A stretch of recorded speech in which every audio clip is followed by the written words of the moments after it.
Fala galera, sejam bem-vindos a mais um vídeo aqui do nosso canal, do Aras Concursos. E hoje vamos dar continuidade aqui com conhecimentos específicos do concurso da Universidade Federal de Sergipe. Agora a gente vai falar aqui sobre grupos, equipes, cultura organizacional. Esse aqui é um tópico que está lá no seu edital, onde tem noções de comportamento organizacional. Nós já falamos aí sobre liderança, motivação e vamos falar agora de grupos, equipes e cultura organizacional. Bom, quando nós falamos de trabalho em equipe, precisamos lembrar que existem dois tipos de trabalho em equipe: os grupos de trabalho e as equipes de trabalho, ok? Esses dois grandes grupos aí que são importantes. E existe diferença entre eles. Vamos ver essas diferenças, né? Bom, primeiro vamos começar a falar de grupos. Os grupos é um conjunto de dois ou mais indivíduos reunidos. Dois ou mais indivíduos reunidos. Eles se reúnem para realizar a troca de informações entre os seus membros, de modo que cada um, isso aqui é um ponto importante, possa desempenhar bem suas tarefas que estão sob sua responsabilidade. A questão do grupo é mais algo individual, é diferente da equipe, ok?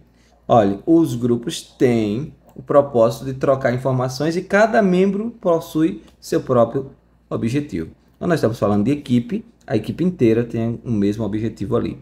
Mas aqui não, está falando de algo mais individual, ok? Existem os grupos formais, que é dividido ali pela própria organização, e existem os grupos também informais, que são as interações sociais que existem ali na organização, que acabam se formando ali aqueles grupos de pessoas, ok? Isso tem a ver mais com afetividade, com relacionamento entre as pessoas, geram esses grupos informais. Tem os grupos de comando, que são ali os seus chefes e seus subordinados, né? Assim, um gerente de vendas e seus 5 vendedores, por exemplo, é um grupo de comando. Tem um grupo de tarefa, que é um grupo formal designado para executar determinada tarefa. A principal diferença entre o grupo de comando e o grupo de tarefa é que o grupo de tarefa ultrapassa as relações de comando imediato, pois pode exigir a coordenação de superiores e subordinados em diferentes áreas. Porque tarefa é para executar uma tarefa. Então, existe aí essa diferença, né? O grupo de comando é aquele grupo ali fixo de comando. De tarefa é para executar aquela tarefa, ok? Então, pode ter um comando aí de outras áreas da organização. Grupo de interesse, esse aqui é um grupo também, faz parte do grupo informal, né? Que é pessoas que têm interesses ali comuns e aí acabam se reunindo ali dentro da organização. E o grupo de afetividade e amizade também é um grupo informal que estabelece ali as alianças que podem ir além do ambiente do trabalho, tomar aquela cerveja, aquele refrigerante após o ambiente de trabalho, após o dia de trabalho. Isso aqui seria um grupo aí de amizade, afinidade, porque as pessoas ali acabam se envolvendo. São grupos aí chamados grupos informais porque não está na estrutura da empresa, ok? Dentro dos grupos tem os papéis. Os papéis representam os comportamentos esperados de cada pessoa ali dentro daquele grupo, né? Cada um tem o seu personagem com seus objetivos, seus comportamentos próprios.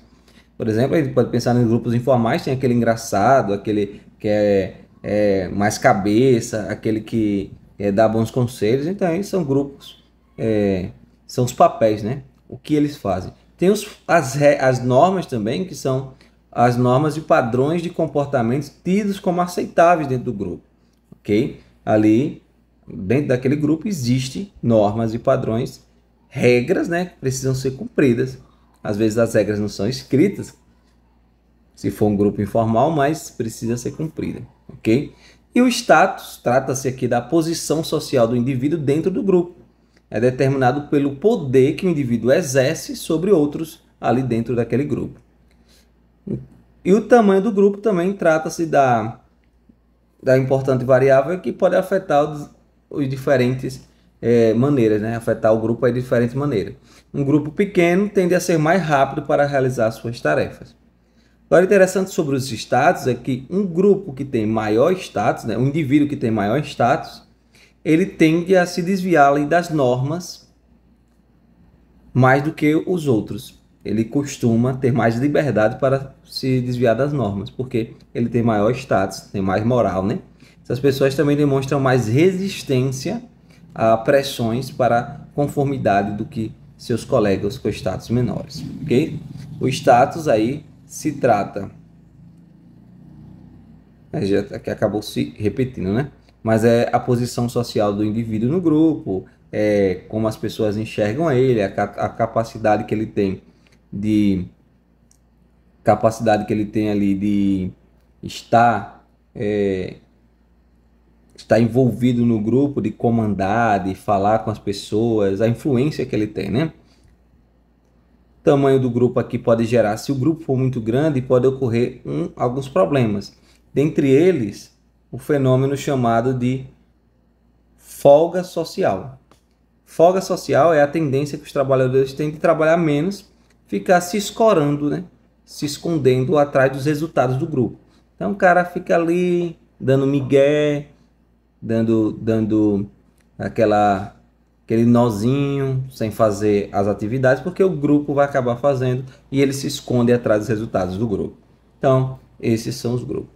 A coesão entre o grupo pode ser maior ou menor, né? Uma coesão está relacionada do grau com que o grupo está atraído entre si e motivado para permanecer unidos. E também isso pode gerar alguns problemas. Por exemplo, se a coesão for grande e as normas de desempenho forem fracas, a produtividade será baixa. Às vezes eles têm uma coesão grande, estão bem conectados, mas acabam ali não tendo um rendimento bom e não querem se separar porque são amigos ali, né? Se a coesão for pequena e as normas estabelecerem níveis elevados, a produtividade será mais alta, ok? Mas menor do que em um grupo coeso com normas exigentes. Então a ideia é que o grupo seja coeso, tenha coesão entre eles, tenha uma forte ligação, mas também com normas exigentes ali. E Robbins aqui, o autor, ele continua dizendo que existem formas de gerar estímulos para uma maior coesão entre o grupo. Reduzir o tamanho, porque se tem menos pessoas você vai interagir mais, né? Estimular a concordância sobre objetivos do grupo, aumentar o tempo que os membros passam juntos, aumentar o status do grupo e a dificuldade percebida para a admissão nele, e estimular a competição com outros grupos, que aí eles ficam mais unidos, né? Recompensar o grupo também, e em vez de recompensar só os seus membros individualmente, e isolar fisicamente o grupo, deixar ele ali separado. Então essas são algumas formas aqui de aumentar aqui a coesão entre o grupo, para que eles possam ser mais produtivos, né? De outra forma, Upton aqui considera que os grupos possuem 3 elementos básicos: interação, atividade e sentimento. A interação trata dessa relação interpessoal, essa capacidade que eles têm de se relacionarem. A atividade são as atividades envolvidas pelo grupo, e independentemente da sua complexidade. E o sentimento trata-se do processo que acontece dentro das pessoas, em suas mentes, sendo percebidos através de suas atividades e interações. Um sorriso, ali um sentimento bom, enquanto uma postura ameaçadora representa outro. Ok? Então, na verdade, o sentimento é o que ele está sentindo ali. São detalhes assim que dá para a gente até deduzir, né? Um importante modelo considera que os grupos passam por 5 estágios. A formação, que é o momento que o grupo vai se formar ali. Tormenta, que é o momento ali de tempestade, de atrito, onde cada indivíduo está ali buscando o seu lugar no grupo, né? Buscando o seu lugar, os indivíduos reconhecem a existência do grupo, mas tendem a resistir às limitações impostas ao seu comportamento. Além disso, é durante a tormenta que os membros medem força, estabelecendo ali uma espécie de hierarquia dentro do grupo. A normatização, que é a etapa que os indivíduos passam a ter um relacionamento mais próximo e coeso, fortalecendo aí o próprio grupo. Os membros começam a agir como uma unidade coordenada, e também é aqui que as normas, comportamentos aceitos pelo grupo passam a ser ali sólidos, gerando expectativa. O desempenho, que é uma vez estabelecidas as regras e a hierarquia dentro do grupo, chega-se à etapa do trabalho, né, do desempenho. Nessa fase, o grupo coeso, está coeso e trabalha com foco nas tarefas que vão realizar ali. E a interrupção, que é quando, ou a dissolução, desintegração, é quando o grupo ali vai ser encerrado, né? É a etapa que prepara-se para o fim do grupo ali, porque a tarefa foi executada. Com base nesse modelo de 5 estágios, você acabou de conhecer aí, é possível considerar que os grupos se tornam mais eficazes à medida que chegam no estágio do desempenho.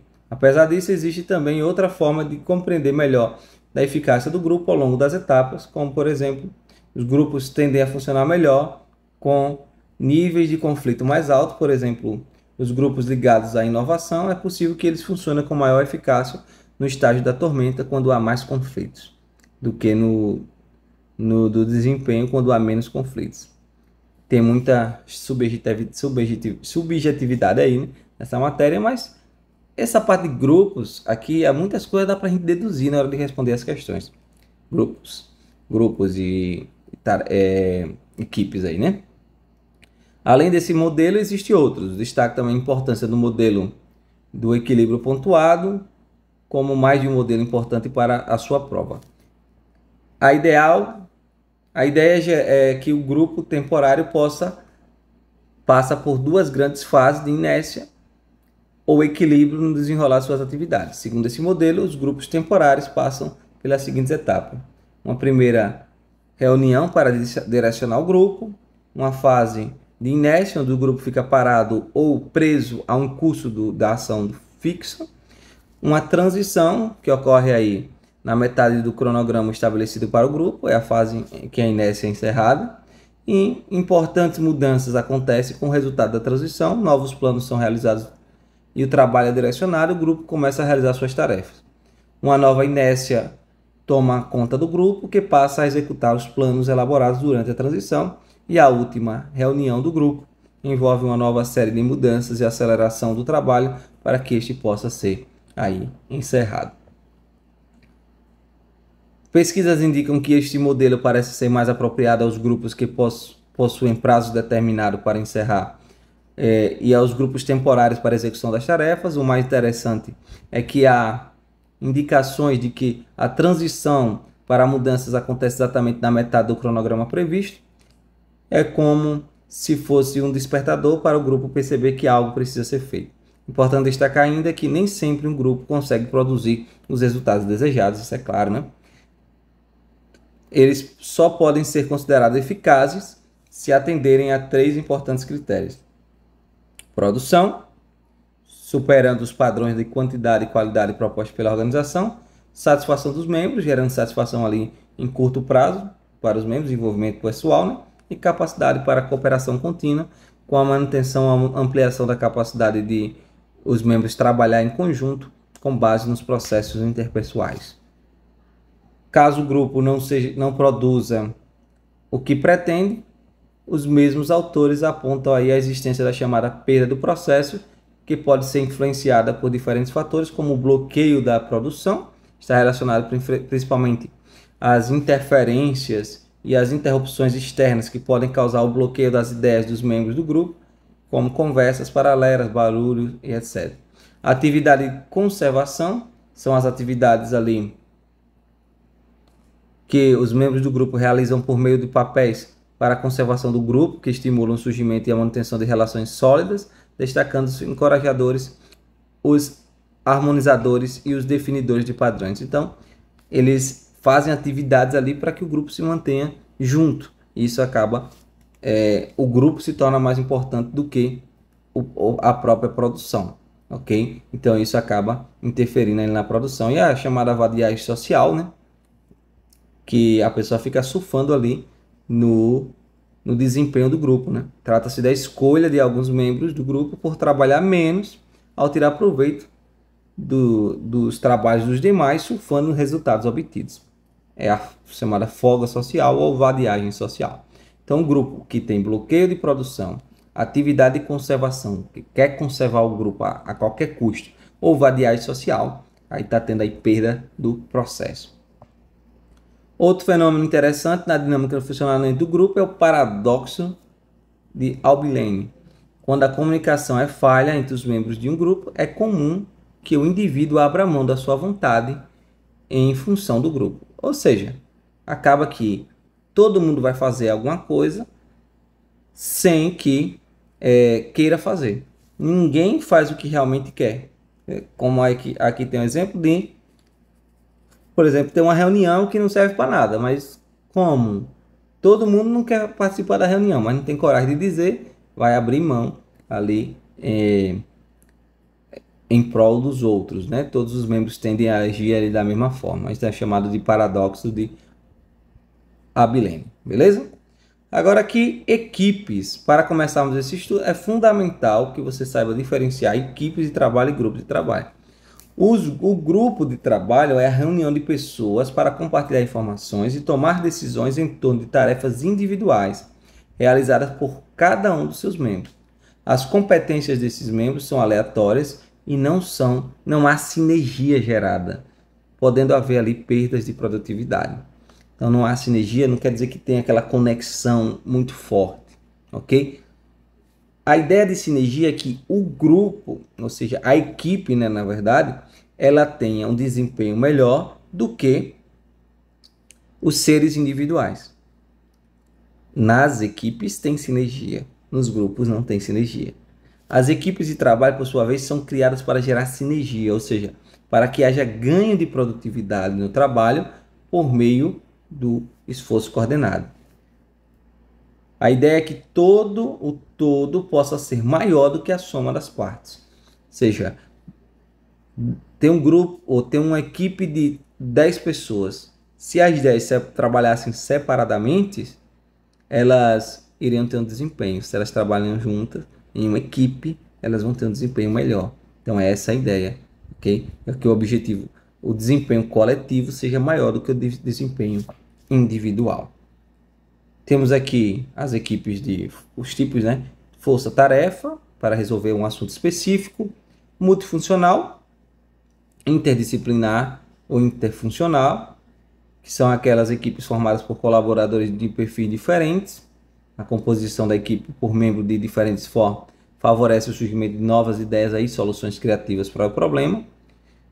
Opiniões e comportamentos do membro podem gerar alguns transtornos no princípio, mas findem gerar um ambiente propício aí a novas ideias, né?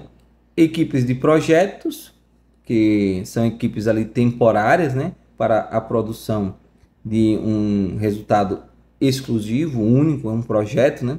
Equipe de processos são equipes responsáveis pelo ciclo de trabalho de um processo organizacional, caracterizado por resultarem em entregas para os clientes, internos ou externos, por serem contínuos e comuns. E equipes de resolução de problemas são equipes formadas por um pequeno grupo de funcionários e geralmente aí de 5 a 12 que reúnem algumas horas por semana para o melhoramento de algumas questões organizacionais ou a resolução de problemas.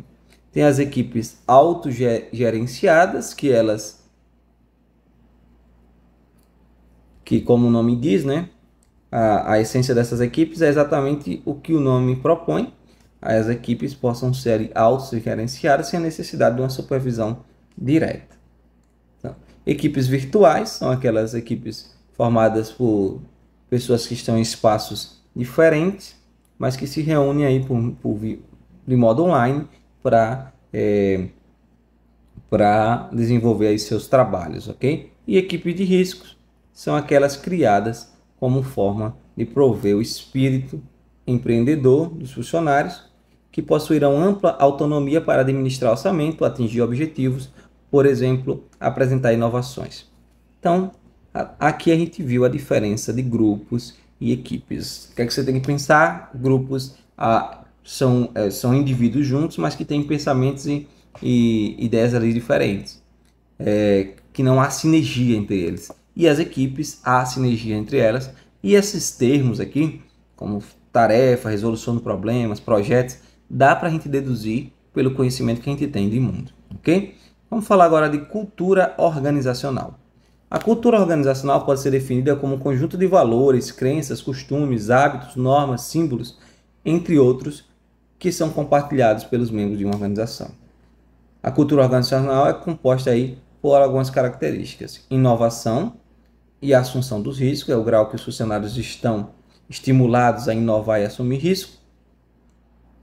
Também a atenção aos detalhes, é o grau em que se espera que os funcionários demonstrem aí precisão, análise e atenção aos detalhes.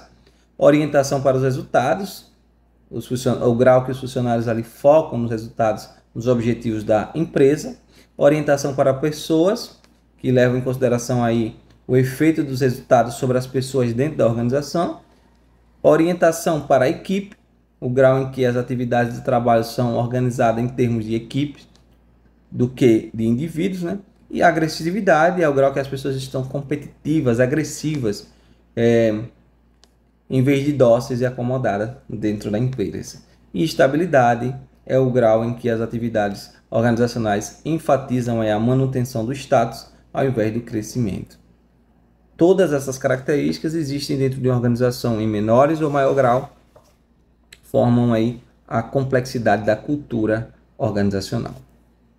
Então, lembrar que cultura organizacional tem a ver com essas crenças, esses valores, os símbolos, os hábitos que estão ali dentro da organização. Funções da cultura organizacional. A cultura organizacional desempenha várias funções, dentre elas a principal, que é promover a integração dos indivíduos. É a definidora de fronteiras, ou seja, ela cria distinções, diferencia as organizações de umas das outras. E a cultura organizacional é a identidade, personalidade da organização. Proporciona aí o senso de identidade entre os membros, facilita o comprometimento dos membros, estimula a estabilidade social, funciona também como um mecanismo de controle e sinalizador, no sentido de orientar as atitudes e os comportamentos aí dos funcionários. Em outras palavras, é a cultura organizacional quem define a regra do jogo. Tem aí alguns níveis de cultura organizacional. Alguns aspectos da cultura organizacional são mais visíveis, percebidos facilmente, enquanto outros são menos visíveis, mais difíceis de você identificar. Por exemplo, a cultura organizacional funciona como um iceberg. Uma parte está lá imersa dentro da água e a outra parte está para fora. A parte para fora a gente consegue ver, a parte que está abaixo da água a gente não consegue ver com tanta facilidade, ok? Assim, o iceberg da cultura organizacional é composto por aspectos formais, visíveis, abertos, explícitos, que estão no topo, fora da água, e informais, invisíveis, fechados, tácitos, que estão na base, submersos na água, ok?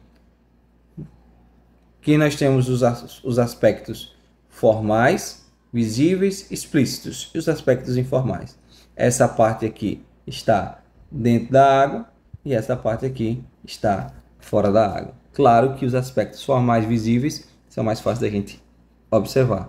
A estrutura organizacional, os títulos, os objetivos e estratégias, as tecnologias, as políticas, os métodos e procedimentos e as medidas de produtividade física e financeira. Agora, os aspectos invisíveis, os valores, os padrões de poder e influenciação, as percepções, os sentimentos, as normas do grupo, os padrões de interação informais, as relações afetivas, isso aqui são mais difíceis de serem observadas, ok? Temos aqui uma classificação de Shen, com base no iceberg da cultura organizacional. Ele destaca que a cultura organizacional pode ser composta por 3 níveis. Os artefatos, que é o primeiro nível cultural, que a gente consegue ver, está externo, né? São as coisas e situações que visualmente a gente consegue identificar. As pessoas veem, ouvem, sentem quando encontram ali um novo grupo um novo grupo com cultura diferente, você consegue observar ali facilmente. Trata-se do nível mais fácil de ser observado, essa é a dimensão objetiva. A linguagem, o ambiente físico, o estilo, as maneiras de se comunicar, os símbolos, os mitos, histórias da organização, os heróis, os ritos, essas coisas são facilmente verificadas. Agora, vai aprofundando, né? Valores compartilhados e crenças expostas. É o segundo nível, trata-se de um nível quase invisível, raras vezes podem ser visualizados e é muito mais difícil de você identificar. Os valores, as crenças se referem aos conceitos tidos pelas pessoas como certos ou errados dentro de uma organização. São os valores que indicam por que razão a pessoa age daquela maneira, seja, os valores que definem por que as pessoas fazem o que fazem. Então, claro que isso não é fácil, né? Tem aí as filosofias, os objetivos, as estratégias, são exemplo aí desses valores compartilhados. E as partes que é praticamente impossível de verificar, que são as pressuposições básicas. Isso tem a ver com o indivíduo. Trata-se do terceiro nível, é o nível mais profundo, o nível mais oculto, em outras palavras, o nível mais invisível. Trata-se das verdades inquestionáveis, ou seja, são as suposições que formam aí, que foram tidas como verdadeiras. São fatores que estão tão arraigados que tendem a não ser mais questionados e discutidos. Por isso, são extremamente difíceis de serem mudados. Ou seja, é a dimensão aí mais subjetiva que existe. Os pensamentos, os sentimentos, as percepções, as crenças inconscientes são exemplos aí de pressuposições básicas. Então temos aqui a divisão entre artefatos, as coisas mais fáceis de observar, os valores compartilhados, que são mais profundos, difíceis de visualizar, e as pressuposições básicas, suposições básicas aí, que são algo ainda mais difícil, são os pensamentos, sentimentos, percepções e crenças inconscientes. As pessoas nem conseguem mais questionar, ok? Também temos aqui componentes da estrutura organizacional, os artefatos, que é a parte mais externa, né? Que a gente já acabou de ver. São aí a arquitetura, as roupas, os veículos, os produtos, coisas mais visíveis. Tecnologia trata de um conjunto de ferramentas e conhecimentos utilizados para a organização, pelas organizações, pelos funcionários, para solucionar problemas. E os símbolos são ali, pode ser materiais e imateriais, são os ritos, as cerimônias, as histórias, os heróis, as imagens, a linguagem e alguns outras coisas que aparecem aí. E os valores, que é a parte mais profunda aí da cultura organizacional, são aí os elementos mais internos da cultura organizacional, compreende as crenças, os preceitos, a ideologia, as atitudes e julgamentos compartilhados ali na organização. Então, esses são os detalhes. Outros elementos aqui da cultura organizacional tem as histórias, são as narrativas apoiadas em fatos reais. Os membros da organização narram acontecimentos reais que ocorreram na organização. Vale mencionar que algumas coisas dessas histórias podem misturar fatos reais com ficção.